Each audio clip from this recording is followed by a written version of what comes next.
Hi everybody, thank you so much for joining me today on the Dahlia Society. I have got a fantastic transitional piece for you that I know you're all going to love. If you love anything to do with sewing your own wardrobe and creating do-it-yourself fashion, please consider subscribing to my channel and hit the little notification bell if you want to be alerted to any new episodes, which are uploaded once to twice weekly to get your creative inspiration happening. Today I've got a wonderful pattern from Love Notion Patterns called the Terra Tunic. Now I love tunics. I love wearing tunics on a day-to-day basis because I find them to be the most comfortable, easy wear garments because I can wear them over wonderful ponte pants or elastic waist jeans, comfortable kinds of things. I'm always on the lookout for new tunic patterns because I find them to be not only comfortable and classy and easy to wear, but you can kind of dress them up or down quite easily. They're great for all seasons. You can make them in lightweight jerseys or in more of a stable knit. So they really are a fantastic essential item for your wardrobe. We all know how popular Love Notions patterns are. I'm pretty sure most people own at least one Love Notions pattern by now. The wonderful thing about the Terra Tunic is it comes in sizes extra small to 3 extra large. You can do it in 6 different necklines, 4 different sleeve options, and in a couple of different lengths as well. And you'll see here, I'll pop some pictures up so you can see exactly what I'm wearing. Now this Terra Tunic you'll see is in a lovely stable jacquard knit from Spotlight. I just love the kind of wintry vibe it's got happening with the leopard print. It's a fantastic thickness so that it's quite warm but not sort of overly warm. I love the fact that it's got quite a bit of body and a bit of stability in the fabric, so it works perfectly with that side split hem. Now for some reason when I see a beautiful boat neck with the inner facings and the double twin stitch line, I think it looks very, very professionally done and it always has that classy look to it. I love the, as I said, the button details. They're actually faux buttonholes, so there are no buttonholes, so if that scares you, don't worry. You just need to overlap the shoulders and hand stitch the buttons on, but there are no buttonholes involved, so that really works well if you want a really quick sew. By the time I'd cut the fabric out, I think it took me all of not even an hour to finish off completely. So the beauty about the Love Notions Terra Tunic is to really hold your hand right the way through the pattern and the step-by-step, the visuals, the graphics, everything there is so professionally done. And I just love the way that they've done the whole printable pattern. You can see exactly what neckline you want. If you want the hood, what sleeve options, you can actually print the pages that you need.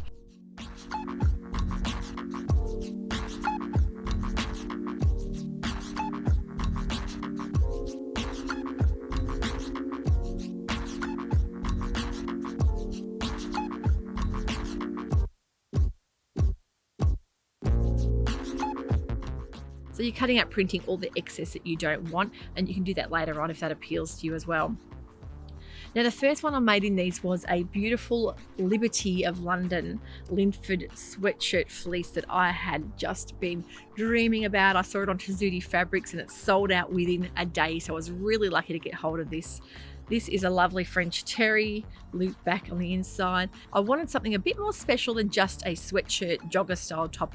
I wanted it to have those little details to really let the fabric speak for itself without being an overly styled garment. So I really had a good look around and I wasn't sure. I only had 1.5 meters, so it really kind of limited me because the expense of the fabric. I didn't want to waste a single scrap of this, so I thought what I'm going to do, I'm going to make sure that I have a pattern there that shows off the beautiful fabric without sort of overtaking it with style. So I wanted a very classic, easy pattern, and I think the Terra Tunic worked perfectly for that.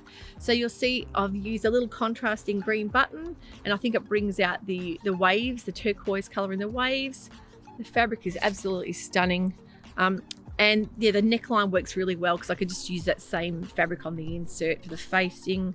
It's so simple to make. I just love the fact that there's no ribbing involved. So the 6 necklines are of course the boat neck, you've got a hood neck, you've got a V neck, you've got the lovely asymmetrical style neck, and you've got just a simple sort of scooped out round neck. So very, very good options there. I love that asymmetrical neck. I think that would work perfectly on even a wool blend knit, would look lovely with some buttons there.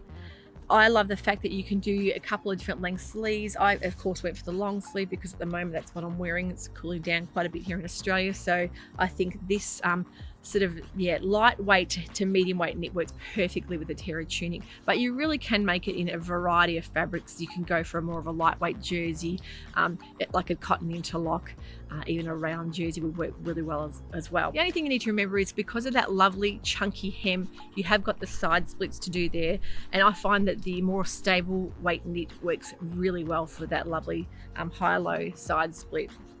Sometimes that can get a bit fiddly when you've got a light, more drapey knit fabric, so really be aware of that. With the Liberty fleece though, I didn't have enough to do the longer style tunic. I opted for just the shorter hip length, and I think it looks lovely.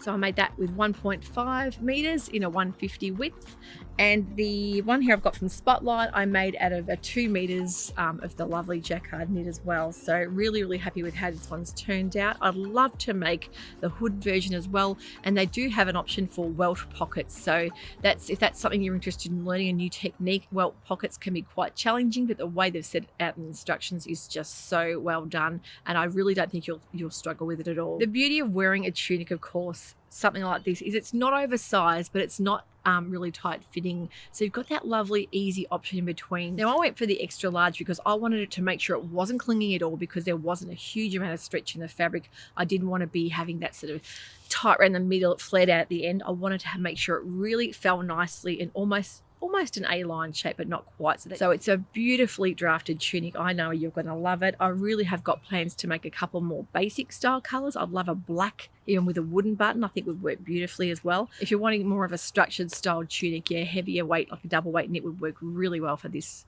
And I've seen people do it in stripes. That works beautifully, that lovely nautical style stripe. If you're using something like a navy and white stripe, like a nautical print, you might want to put like a little bright red button and try and use a plain fabric to showcase a beautiful embellished button, or something like this. I think it works really well. I'll put like a little charcoal button on there. You'll see I think it's a perfect addition. It's not overtaking the garment, but it's giving it that nice little contrast there. If you want to add on things like hoods and welt pockets, you may need a little bit extra, but just look at the width of your fabric, make sure you've got enough there. If you haven't got quite enough fabric, don't forget you can do the shorter option like I did with the Liberty fabric.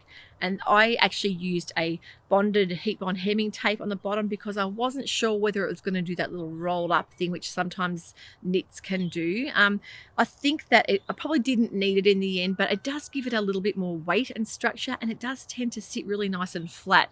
So if you've got a fabric that's just not quite structured enough with that hem, the way it sort of hangs, don't forget about the bonding tape. It works really well, and also the twin stitching gives you that beautiful line. Now with this one in particular, you probably haven't noticed, but I actually added on my sleeves, the way I had to cut the pattern out, I wasn't going to fit quite enough fabric in to do a long length sleeve. So I went and used my leftover fabric and I added it onto a bottom part of the sleeve, and I did a twin stitch. So it sort of gives you a bit of a feature when you give that twin stitch line.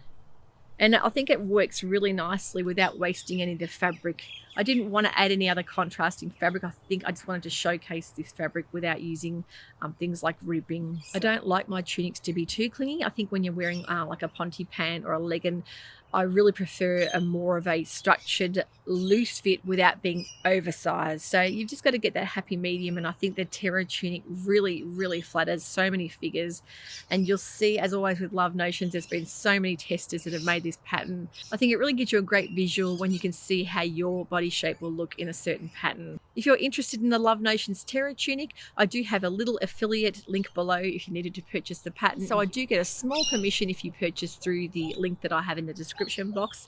That will then go back into my channel. Now don't forget, if you've got a serger, you can do most of this on your serger, but you will need to use some form of stitching to finish off things like your hem, your side splits. I love the twin stitch needle option because I think it gives a lovely clean finish, but if you've got like a zigzag function, that will work really well as well. And one thing to watch, if you're using a serger and you're sewing up your top totally on the serger, you'll sometimes get that bit of waving through the fabric. So I tend to prefer to stitch it up with my sewing machine first and then finish off the edges with the serger if need be. Yeah. Always try and do your stitching first to prevent getting that wave through especially things like the sides if you want a nice clean finish. You may notice a little bit of a change. One of my best friends is a hairdresser and she's just come around to do my hair yesterday. So I was like, yay, finally get rid of these greys. I was starting to embrace them, but when she rang me to say I'm coming to do your hair, I could have jumped for joy because it's been a long time. It's been probably the start of the year since I've had any colouring or cutting, so I just really felt like a change. So